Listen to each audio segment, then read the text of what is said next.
Welcome back to this edition of KTN Sunrise Live. I am Edith Kimani.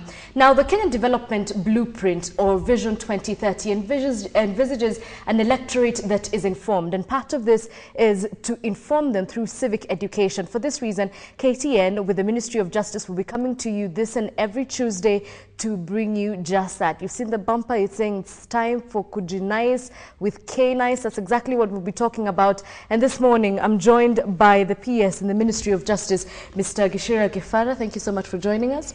And I'm also joined by Okero Otieno, who is a project manager for K-Nice. So perhaps we should begin there. What exactly is K-Nice? What does it stand for? K-Nice stands for Kenya National Integrated Civic Education Program. Basically K for Kenya, which means that the issues that we discuss in civic education are issues that affect this country, our country, and how the Constitution seeks to address the issue. N is national, again, meaning that the issues that we want to discuss are of national nature, and appreciating that we are people of different nationalities and ethnicities that live within the boundary of Kenya. So even as we address the provisions of the Constitution, we address them within the context of the issues that affect the nation. Integrated means there are two ways. As a program, we are integrated in the sense that we bring together ministries, departments, and agencies that in the front line in the implementation of the Constitution, but we are also integrated with this civil society organization, faith-based organizations, and also the private sector. But we also integrated in our methodology, how we choose to disseminate civic education. We integrate civic education on the Constitution with using the media, for instance. That's why we are here. We develop civic education materials, which we also distribute to all our partners. We work through civil society organizations, and we also seek to bring the public servants into the fora so that they too can know about the civic education. Then the C and the E, which is civic education, basically implies that civic education is for posterity. It's for this generation, the next generation, and the next generation. So it's education for posterity. And what is also unique about K-Nice is that you started by introducing the Vision 2030. Vision 2030 is about knowledge-driven economy.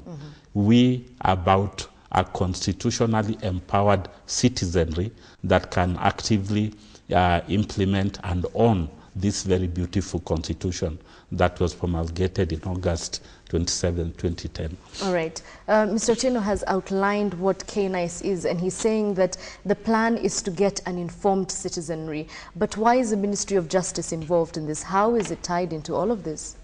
Primarily because without adequate awareness of all Kenyans, it's not possible to effectively implement the Constitution.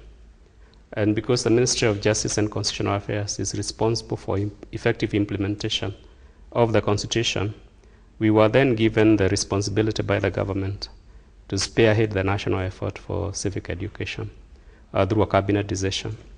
After that, we then constituted a multi-stakeholder management team which oversees the implementation of the National Civic Education Program. We developed a national long-term strategy for civic education that covers about 15 years to come. So it's not a one-off or a hit-and-run kind of effort, right, as previously was the case. It's a plan with short-term outcomes that we want to achieve, medium-term outcomes we want to achieve, and also long-term outcomes. So what are the short-term goals in the ministry, particularly with K-Nice? The main goals for the short term is to prepare people to effectively participate in the coming general elections in terms of them understanding what does the Constitution say about the various positions that people will be standing for in the next elections.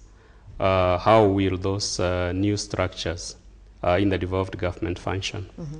What does the Constitution expect Kenyans to achieve in terms of the Bill of Rights, the rights that they have, new rights they have been given, in terms of gender equality, in terms of the judiciary, in terms of the reformed executive, in terms of the new parliament, how will it operate? So that with that knowledge, they then are able to decide what kind of leadership are they looking for. They are also able to decide how will they exercise their various rights and obligations. And then also what responsibilities do they have under the new constitution? Okay. Now the PS is talking about they, and he really means you and I. So if you have any questions regarding this topic, 8040 is our SMS number. You're welcome to ask any questions and raise any issues that you might have in the course of this interview. But the PS is saying that this was instituted by government through an act of cabinet, but not a lot of people know that. When was K-NICE instituted? When was it created? Actually, in 2010, after the promulgation of the new constitution in August, government, through a cabinet decision, mandated the ministry to coordinate the civic education, national civic education program, so that Kenyans would effectively, from an informed platform, participate in the implementation of the constitution. So in October of the same year, the ministry then convened other ministries like the Ministry of Local Government, Office of the President, Office of the Prime Minister, Ministry of Education, Ministry of Lands, and they formed an interministerial committee chaired by the Ministry of Justice to begin to design a strategy and a framework for rolling out this national civic education campaign. But actively, civic education, K-NICE as it exists today, was launched on the 16th of March this year at the KICC. Okay, and since the launch, what has K-NICE been able to achieve? Oh, we've achieved a lot in it. I'll step back and tell you how does K-NICE operate.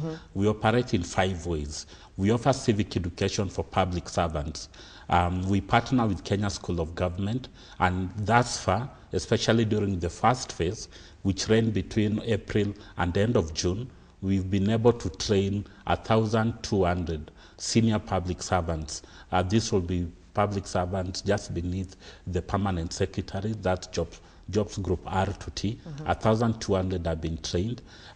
In the first phase, again, we were able to work with 36 non-state actors, civil society organizations in the 47 counties, offering civic education program. We had almost over 2,500 public workshops offered in the entire country by the non-state actors who are identified through a very open, competitive, and transparent procurement system funded by government. I think it's very important for Kenyans to know that for the first time, government is actually funding non-state actors to offer civic education. Now, the third way in which we operated it is we have a website. In this website, we seek to reach Kenyans in diaspora and Kenyans within the country, and especially the youth who can now get into our website, www.knights.go.ke. They can tweet, they can Facebook us, they can YouTube us, they can download all information, including the Constitution, from our website. We also develop materials, which is very important. Some of them, we have them here, that we've developed. Kenyans can then, from read our materials, engage, interrogate it, and use it in the enhancement of a constitutional knowledgeable society. Okay. So those are some of the things. I like that idea of the e-civic education, where they sort of just, there's a constitution on the net, and so they're able to access you through that. But when we speak of civic education, I think a lot of people don't really know what exactly happens. What happens in these forums when you meet the civil servants, when you meet these people on the internet? How does it work? Basically, it's a forum for exchange of information. Where we will bring people who are knowledgeable on the various aspects of the Constitution, whether legal issues, whether economic issues, whether planning issues, who then explain in very simple language what the provisions of the Constitution say and what those provisions mean for you as a citizen. We then provide a forum for the citizens to ask questions, which we respond to. We also leave them with some simplified materials, which they can refer to and easily understand what the Constitution is about. So also on the website, you can ask questions and actually get responses on the website. Okay. You did say that you're bringing in quite a number of people who are informed on the Constitution on various aspects, but when you're asking from the internet, who responds? Is it the same people? There's a standby team of specialists on the different issues that will respond on a fairly short time. Normally within 24 hours, you'll get your response. Okay. And then apart from what Okero has explained, we're also using the FM stations to carry out civic education. And this is in the mother tongue of the various languages. So Wanjiko can actually now access civic education in her own language. And here we bring, again, experts who are professionals in their areas, but also who fully understand their mother tongue.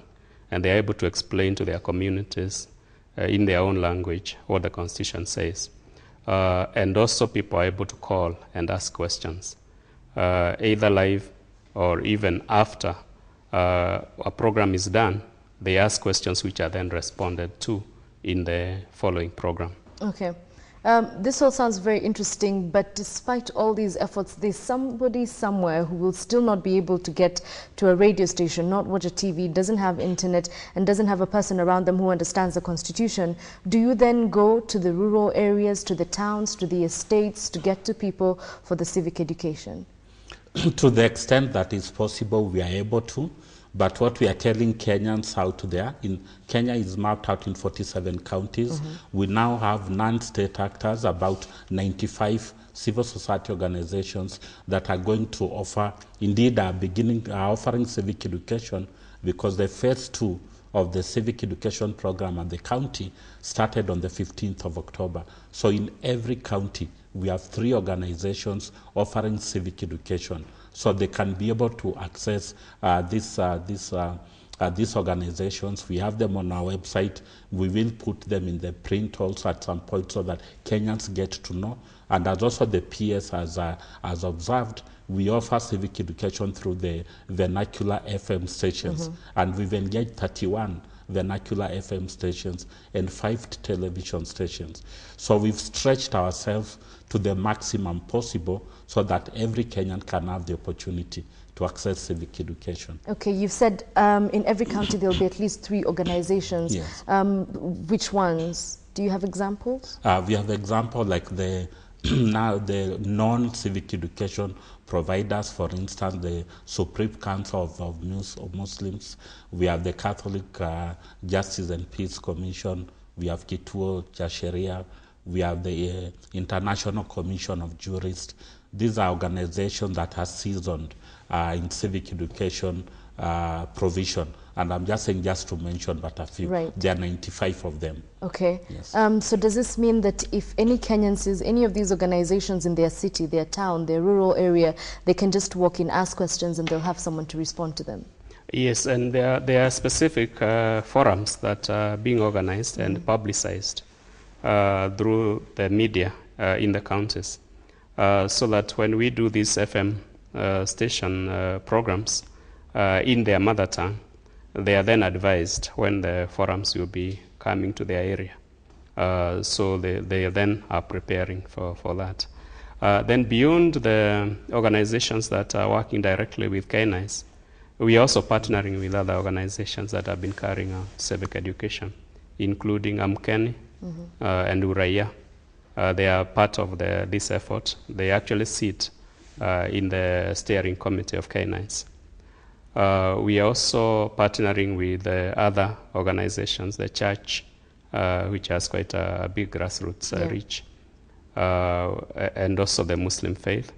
And we believe with all these integrated efforts, we can reach people in a much more effective manner than ever before. We are also starting a joint effort with the Electoral Commission, the IEBC.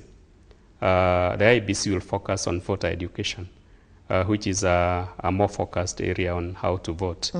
But we'll continue doing the wider civic education, which deals with how the Constitution works. Okay. And earlier you had said that this is not a sort of hit-and-run project. It's going to be there continuously for a long time. And you also mentioned that you have short, medium, and long-term goals. Yes. Do you have them in blocks of years? And what do you hope to achieve within the first set of years? Yes, the first 1 to 2 years is what we call the short-term phase, where we, as I indicated, we are basically preparing Kenyans to first have a broad understanding of the Constitution and also to prepare for the forthcoming general elections. The next one is between 3 and 5 years. That's the next phase, which starts after elections. And this one basically is to understand how the new structures of the constitution are working, particularly the structures of the devolved government. So we'll go out there and explain to people, how does the Senate work? How will the governor work? How do the county assemblies work? How do the wards representatives perform their duties? All this is in the next phase. The longer term phase is to institutionalize the civic education within the school curriculum and also make it a day-to-day experience wherever you are. Right. So that it will be a requirement for you to be examined at all levels, from pre-primary to university, on civic education. All right. And that will ensure that it becomes part and parcel of our lives. Okay. We're just about to go into a short commercial break, but before we do that, I do have to ask, why now? Why is it that civic education is becoming a big issue for government, while previously we had civil society groups come in and do that? People they must wonder. Yes, we have actually explained that everywhere we have gone, also on our website, that the reason why we need a concerted effort led by government, because it's only government that has the enough resources for this kind of massive exercise, is because of the fundamental changes that have been brought by the new constitution. Whenever societies undergo very massive changes, they require preparedness. And this is the same with all societies. Germans did this after the Second World War. They had a national civic education, which still continue to this day. The Japanese also did this after the Second World War. We have national civic education also in African countries which have undergone major changes, including Ghana, which are national efforts and permanent efforts. Like Ghana have a commission on civic education, which is funded by the government. So it's an experience that other countries have gone through and has proved worthwhile. All right. Let's now take a short commercial break, but remember to keep sending in your questions. Remember, the government is using money to educate you, and a part of this is coming into the TV stations and allowing them and allowing yourselves to ask questions to them. So do send in those questions. 8040 again is our SMS number. If you're on Twitter, at KTN Kenya is our handle. We'll be right back.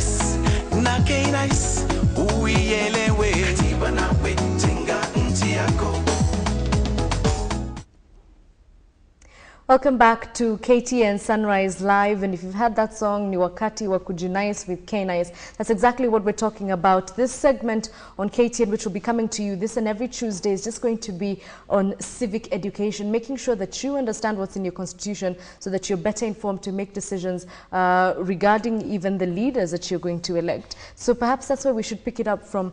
And perhaps maybe you should tell us the importance, how important it is for people to be well informed as we approach the elections. It's really very, very, very important because we only have elections after every 5 years. So the decisions we make next year are going to affect us in the next 5 years and even beyond. Because some of the policies that are set by government are even 10, 50 years. So when you put somebody to be in charge of your affairs, by electing them, you must seriously think about your future, because the decisions they make in terms of the economy, in terms of health, in terms of education, will determine many, many years of your life. So it's important that Kenyans are empowered in terms of understanding what does the Constitution say about the responsibilities of the various people we elect, and then how again do we participate in the governance process, not only in terms of electing the right people, but even when they are elected, how do we hold them accountable? How do we ensure that they reflect the choices we make, the choices we want in life? The understanding of democracy is that you elect somebody who reflects what you believe in life. Unfortunately, that has not been the practice in Kenya. The practice has been you elect somebody because he comes from your tribe or because he has given you some little money, without remembering that if somebody actually put the proper policies, you would be able to get education for your children, you'd be able to get a job for your children, you'd be able to improve your economic status, you'd be able to buy that house which you can't currently afford, because the policies will be enabling for you. So those are the things we want to empower Kenyans with, in terms of understanding how government works, and how the electoral process works, the various responsibilities of leaders, various responsibilities of the voters themselves, and very, very many things that they need to know to be good citizens. Right.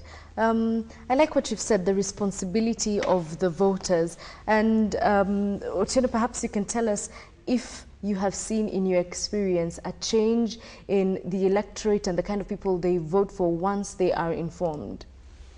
The jury is still out there on that, Edith. But we hope that, especially with the efforts that we are putting in place through KNICE, that will be able, and others, that will be able to see a change of attitude, perhaps, that as we approach the critical elections in March 4th next year, that Kenyans will be sufficiently educated to interact with the electoral process in a manner that reflects the kind of country they want to see in the future. That hasn't been the reality. If we look at the post-election of 2007, the same DNA of electing our leaders through ethnic lenses or through whipped up party emotional platform are still obtained. And I think based on the lessons of 2007, we want to move Kenyans to our next level where they can now begin to consider engaging in the electoral process from principled and informed position. And that's why we want this phase of civic education between now and December to really focus on hammering into Kenyans the need for them to engage in this process from an informed perspective and not from the traditional narrow ethnic or political or partisan lenses. Okay. I was looking at the curriculum for the KNICE program, and I was seeing that it's been divided into different segments, different sessions. Does this mean then that these representatives that you have put in place to come and educate the people will have to go back to the grassroots over and over again to ensure that everything is covered? Or can one person come and sit and in one session they're educated? It's actually a series of initiatives. What we are expecting is that the Kenyan citizen will participate in various fora that will educate him or her. We have put the civic education into themes. So for instance, there is a theme on Bill of Rights, where one is supposed to know about issues on marriage, issues on freedom of expression, access to information, issues on their rights not to be arrested without due cause. All those issues are under the Bill of Rights. We also have a theme on land and land management. We know Kenyans want to know about how they can be able to access the land and how they can protect the security of their land. We also have a theme on the devolved government, devolution, how that will work. We have a theme on public service, how the public service will work. So through these thematic areas, we expect to give more information through a series of programs. Because, for instance, if you look at our radio programs, we intend to carry a minimum of 8 programs. So in those programs, you'll find maybe the issue of land has been discussed in 1 or 2 programs, and where you are able to interact with the speaker, asking them, you know, last week you explained on this, but I still have not understood this other area, and all that. And as we indicated, there are many channels of civic education. So you are getting it from the radio, you're getting it from the TV, you're also getting it face-to-face with the people at the grassroots. So you may find you are probably not able to attend the grassroots one, but you're able to watch TV, or you're able to listen to radio. And you then say, for me, I'll get my civic education from the radio. So I will follow all the programs. So what we are doing is we are getting speakers, say a speaker on land, and we will take the land chapter and take people through that. Then another speaker will come on devolution, you take people on that. Another one will come on elections and representation, and you take people on that. So we are using different methods and different forums to ensure that the opportunity to be reached is maximized through the various ways. Again, you may not be able to reach any of all those, but you may be able to go to our website, and you're able to ask the question and you get your response. You're able to download our materials, and you're able to follow us on Twitter, you know, and out of that you're able to interact with us on several fronts. Okay, but for the people who are following this on TV or on radio and can't access the materials and want something to go home with that they can look over to remind themselves, how do they get this? Well, they could get it from the website, for one, because Edith will appreciate that mobile telephony has changed and revolutionized our life. Anybody with any phone now can access internet and almost can download information. So we are hoping to especially engage mobile telephony technology so that people are able to access this information, which is very important. We also have these materials at the Ministry of Justice, which is located at Coop Bank building along Elisilasi Avenue on the 8th and 9th floor. If they come there, they can be able to get the materials. Our materials are also available to our partners that we are collaborating with, the 95 that I mentioned that we are actively engaging with, so they can also access this material and information from there. But the most effective, timely one would obviously be through the internet, which they can access through their phones. Okay. Yes. Mr. PSA, the one who spoke about vernacular stations on the FM stations, but these materials are obviously going to be in either English or Swahili. Is there any chance whatsoever that they can get it in their mother tongue? Later in the second phase, but in the first phase we are not using vernacular materials. We are only explaining through vernacular, and we think that's sufficient for the time being. Also, in our country now, most people actually are able to access the Swahili materials, and those will be able to provide the Swahili versions. Okay. But the vernacular will take a bit of time because of translation and everything. And also we have to assess the numbers that can use vernacular. Okay. So we are not as of now going straight into vernacular translations. Fine. And one of the last questions from my end before we go into the SMSs, we did mention that this is a very long-term project, and obviously there's going to be another government that's going to come into place. Are there structures which have been put in place to ensure that this program is inherited smoothly? That will be the PS to comment. Yes. There are structures. Actually, for the very first time, civic education has been put into law.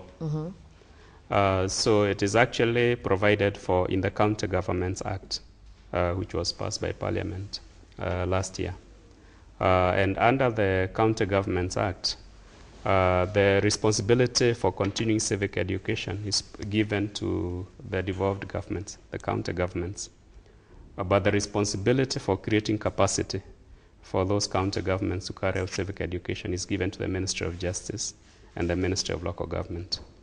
So those ministries, whatever they will be called after the elections, because they could change their name, the ministries that will be responsible for justice, or the ministries that will be responsible for devolved government, will be responsible for creating a uniform curriculum and ensuring the standards of civic education are monitored across all counties, and also ensuring there is enough provision for civic education in all the counties. All right. Let's get to the SMSs now. Hello, I got some voter education material from IEBC. I'm working on this and would like to share this with people. Is this possible? I have been doing this with non-governmental organizations. There's obviously people who are already interested. They're getting this education and they want to share it. Do you have a way that that can work? Yes, they can get in touch with us through the website. That's one way of getting in touch, so that we can interact more, get to know who the person is and what kind of organization organization that is offering civic education. And from there we gauge how we can partner with them to support the work that they're doing. I think it's fundamental that I mentioned this, Edith, that the organizations we are collaborating with traditionally offer civic education. What government is doing is coming to partner with them to continue doing that which they do best, which is offering that service. And so we come in, give them materials where we're able to give limited financial support, able to do that. So those organizations that may be outside the 95 bracket can still work with us, and they can still get in touch with us with the website, and we can very easily interact with them and also offer the materials online, because it's critical that this civic education is done in a very expanded and aggressive manner, especially given the elections that await us in March 2013. Okay. Okero has dealt with the organizations. What of individuals who feel that they are sufficiently informed and would like to join the bandwagon? I think we are able to, as indicated, partner with them. What's important is to understand that we did advertise for people who were willing to partner with us in what we call an expression of interest in the newspapers. And out of that, we received over 200 applications. It's out of that we reduced to 95. We had also advertised before, and we had received over 100 applications by different organizations, which again we reduced to about 73 and contracted about 36. So the opportunity is there to engage. We will be doing another call for expression of interest later. So again, they may also apply again, and we look at their capacity, and if they are competitive enough, we'll engage them. At the individual level, on a voluntary basis, again, we are encouraging every Kenyan to know that this is their country, and they have the responsibility to improve it in whichever way. One of the things we'd want to see more in Kenya, which we are not seeing, which happens in other countries, is people volunteering to do things that can benefit their country. Yeah, so we encourage everybody to join us to participate in this. Another question, actually, this is on a congratulatory note. Hey, good work by K-Nice. I attended a workshop organized by El Monjo Peace Ambassadors in Nakuru County, and it was informative, especially on Bill of Rights. Kudos, that's Modhoni. So obviously this is sparking interest in some areas, but how do you get people who could honestly care less about the Constitution, who are not bothered about such affairs, to go out there and learn and be interested? I think we excite and call for the appetite in this very important civic education initiative by making them understand where the country is coming from. and where the country wants to go to. You cannot effectively participate in the governance of your country if you are going to disengage. We all voted, most of us voted for this new constitution that promises radical transformation in the way government operates, the way we interact with government, the way institutions of government account to us as a citizen. You really just have to engage. So we use media, popular media, FM stations, we use the internet to tell them, good people, we are out there. This is for you, this is for your country.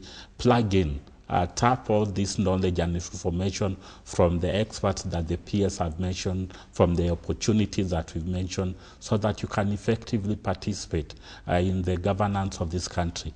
And that's the best we could do. And we are hoping that as many Kenyans get to engage and not to disengage. The complex ideas would have to be simplified for them to be communicated in mother tongue. So we are very concerned about that. Okay. And as we wind up, there's another question about the institutions. It seems to be a very popular question. Are you also working with International Republican Institute or IRI, because we were trained civic education by them in Mombasa? I don't suppose we could list all 95 institutions. Yes, we are actually partnering with IRI. I've made contacts with their program manager in the country. We've given them copies of our constitution, which they requested for. I'm aware about that workshop that took place in Mombasa. IRI will be launching their civic education curriculum, I think, on the 2nd of November. So we are trying to partner with as many actors. The principle is any actor offering civic education who needs our participation, who needs our materials, which are very good materials, we will, to the extent possible, partner with them and cheer them on as they do the civic education work. Congratulations, K-Nice. You have supported us and urge you to continue with your support, because Kenyans need to know more of their rights. That's Zainab Chizuga from Moyo in Kwale. I really did not pronounce that the way it's supposed to be. We partnered with Maendeleo Wanawake. She coordinates civic education in Kwale County. All right. And we've worked with her, and we've seen the good work that our partners are doing in the counties out there. Zainab, we hear you loud and clear. Thank you so much for writing to us this morning. There's also someone who's asking, who do I get in touch with on Twitter if I have questions? You tweet at K-Nice Kenya. That's our tweet handle. Is it K-Nice with a space or just K-Nice? Yeah, just K-Nice, okay. No space. At K-Nice Kenya. At K-Nice Kenya. K-Nice Kenya. Just tweet, and there will be somebody who will answer you on time. Okay. 24/7. I do have to ask, though, because social media, in as much as it is a fantastic platform for reaching people, it can also be very hostile. Have you trained the people who are supposed to be conducting the civic education to deal with certain things? Oh yes, they are all professionals in communication. So they are aware of sensitivities. They are aware of the kind of information that needs to be accessed. So I would say that we are prepared for that. Okay. And we are quite open in terms of you can ask anything. We are not restrictive. But what if they start asking, because I've seen some questions here on what is the future of of provincial administration, something to do with justice and selective justice, matters that are not necessarily in the constitution but affect Kenyans' day-to-day lives. How do they do that? That's actually what we want them to ask. Okay. Civic education is not some, sanitized information. It's information where we respond to anything that you want to know about governance, and we connect that to the Constitution. For instance, there is no problem in asking about police reforms, because that's what the Constitution is about. There may be things that people are unhappy about police, but what they need to understand is that is why police is being reformed. Yeah. And they need to then participate in the reform of the police. We are, for instance, right now recruiting the police commissioner. So they need to participate in that, because it's going to be a public process. Where even people are vetted. Yeah, so it is up to them as citizens to come out and actually participate in the governance process and ask any question, and we respond to it. All right. Thank you, KTN, for airing this program. Could you please put it on the website? I'm not sure if they mean our website or your website, but it's an interesting thing. Are you able to load some of these interviews that you do, the radio station sessions that you have? Yes, we're able to upload, so they'll be able, as soon as KTN gives us a clip of this recording, we'll be able to upload it in our website, and they'll be able to access it. Okay. The earlier versions are already on the website. Oh, all right. Still on vernacular, I do have to ask, because obviously not everyone is an expert, how do you make sure that the people are sticking to what they have been mandated to do and they are giving out the correct information? We actually have a monitoring inbuilt system in K9s, both for the grassroots forums and also for the FM stations. Contrary to the perception that it's only FM stations that give maybe hate speech and information that can incite, it's all media, you know. So we are monitoring that, and all our resource persons have a curriculum which they are following, and also the selection is very thorough, so that it's only responsible people who are on air. Okay. We also prepare frequently asked questions. So before any of our resource person goes on studio, he or she is given frequently asked questions, which has come from the Mwananchi himself and herself. We also give this to the presenter so that they stick largely to the script. Not to say they can't ask, publics can't ask any question outside what we are discussing. Let's say if it's devolution, they could still ask the question. But all our presenters are experts, they are well trained, they are well briefed. We've also had a briefing with all the presenters of all the TV station and FM stations that we'll be working with, so that it is a standardized and uniform, and nobody operates outside the script, as it were. Okay. Yeah. I can confirm that the briefing does indeed happen, because I got it. Maybe just to add that also it's important to recognize that although we are talking about elections, K9 is not partisan. It is not political at all. It does not support any candidate. It does not support any party. So when we give information, we are giving information on what the laws are saying, on what the Constitution says, and what best practices around the world are for governance. All right, thank you for adding that. I think that's a very important point. And I think that is where we will conclude this edition of our civic education this morning. We do appreciate your comments and your feedback. 8040 continues to be our number. Remember, you can keep sending in the SMSs. We'll just gather them, and next week we'll just pick up from where we left off. Thank you so much, Mr. PS, Mr. Otieno, for coming into studio this morning. Remember, this and every Tuesday, this Tuesday and every Tuesday after this, from 7 to 8, we'll be dealing with civic education. The government is spending money to make sure that you're informed, so please ask the questions if need be. And at K-Nice Kenya, that's the Twitter handle, at K-Nice Kenya. If you have any questions, we can pick them from there. Thank you so much for your time. I'm Edith Kimani. Do have yourselves a splendid day. Ni